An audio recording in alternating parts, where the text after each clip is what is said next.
Another thing that Trump is doing, which some people might view it as the opposite of saving lives. I don't view it this way, but while he's trying to make sure Americans get this vaccine, he's also ramping up executions for people on death row, which I think is actually an important way to save lives, but it's a little bit indirect because you're saving lives by killing criminals who have been sentenced to death. If the updated schedule of the executions is carried off, President Trump would become the most prolific execution president in over 130 years. I think this is a very good thing. I know there is disagreement. The left is very anti-death penalty. Even many conservatives are anti-death penalty. I am not anti-death penalty. I think the death penalty is very misunderstood. I think it's very important as a matter of justice. I think as our conceptions of justice in this country are completely distorted and perverted, and we replace real justice with a sort of liberal bastardization of social justice, I think it's important in a country that is a free country and has law and order that we have justice all the way up to including capital punishment. That is because there is a deterrent effect of capital punishment. It's not a very strong effect right now because people languish on death row for 30 years. That's one of the problems Trump is trying to fix. There is a retributive aspect of capital punishment, which is the purpose, that is the primary purpose of criminal justice. The primary purpose is not rehabilitation. The primary purpose is not deterrence. It is retribution because someone has committed a crime. That's why it's called justice. That's why it's not called criminal rehabilitation system or criminal deterrence system. It's called the criminal justice system. Give people what they deserve. There's mercy as well. We have a pardon power, but there's also justice. We can't have only mercy. We can't have only justice without any mercy, but we need the justice component too. And there's a rehabilitative component because hanging concentrates the mind very well. Some people are calling for these executions to be put off. Nobody's allowed to kill the people on death row. Oh, these poor people, they committed a crime so long ago. Oh, they made a mistake. Let them off the hook. You notice that the people who are calling for these executions to be descheduled and for these criminals to be pardoned, they never talk about the specifics. When they do talk about specifics, they say, he was so young, he was 18 when he committed the crime. Or he's black or she's black, and so because they have this particular race, it's bad to execute them or something. They never talk about the crimes. Very quickly. Brandon Bernard. This is an execution scheduled for Thursday. The left is in overdrive trying to get this execution descheduled. We actually mentioned Brandon Bernard some months ago on the show. Bernard killed two youth ministers, Todd and Stacey Bagley, in Killen, Texas in 1999. He asked them for a ride. He was hitchhiking. These two youth ministers, out of the goodness of their heart, pull over, give him a ride. He then takes out a gun. He holds them captive. He beats them. He throws them in the trunk of their own car. He then drives them around for a very long time as he's spending their money, trying to purchase things, selling their possessions. As they are pleading for their lives, they're reading him scripture.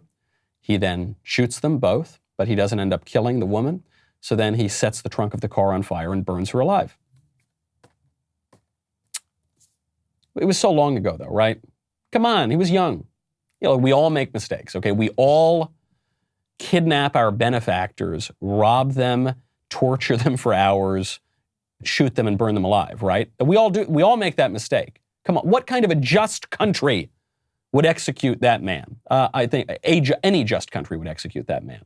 And a country that has no sense of justice would deschedule that execution. Alfred Bourgeois tortured and killed his 2-year-old daughter, whom he regularly abused physically and sexually. He killed her because he had a brief moment of custody when the mother of this daughter lost custody. Just a very brief time. He killed her because she tipped over her potty training chair in his flatbed truck. So he slammed her head into a truck window, killed her. Oh, come on, it was so long ago. Come on, what kind of a just country would kill that man? Any just country. Corey Johnson murdered 7 people, spurred into this crime because he wanted to further his drug trafficking operation.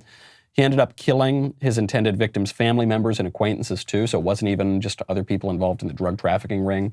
customers who didn't pay, which were some of his victims, or other rival drug traffickers. It wasn't even just them. It was also family members and acquaintances. Oh, no, he only killed 7 people. He only ended 7 lives. Come on. We would be so awful if we killed him. Dustin John Higgs kidnapped and murdered 3 women. This was premeditated. This was in cold blood. And finally, Lisa Montgomery, who strangled a pregnant woman to death. You might remember this story. It's very famous at the time. Bobby Jo Stinnett. She strangled a pregnant woman to death, cut open her body, kidnapped her baby. But that was so long ago, right? That's part of the problem. That's part of the problem. This has gone on too long.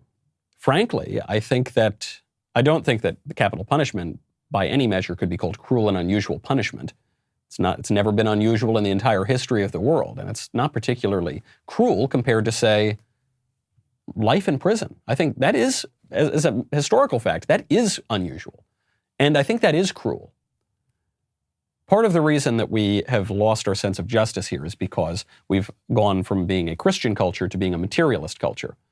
So we now believe that the worst thing that can possibly happen to someone is physical death, because we have no sense of the spirit, of the soul, of the eternal moral order. So now we just think it's all about flesh and meat, and the minute you die, it's the worst thing that could possibly happen. I don't think that's necessarily true. I think there are things worse than physical death. And I think it's very important that President Trump continue on his path and ramp up these executions. If these people languish on death row too long, the answer to that is not to pardon all of them. It's to kill them faster. This is you see the defenses of capital punishment, not just in scripture, not just in moral philosophy, but we know them intuitively. That this is not a demand for revenge. We're not saying vigilantes should go out and kill their enemies. The state has a role in exacting justice. And it ain't just giving out parking tickets. It goes all the way up. Good stuff from President Trump. Because, by the way, if these are delayed in any way, and if Biden does become president, then he's going to have to deschedule these. He's going to have to explain why these monsters should be pardoned, why these monsters should not receive their just punishment. He's going to have to explain that to the victims and the victims' I guess not the victims, but to the victims' families.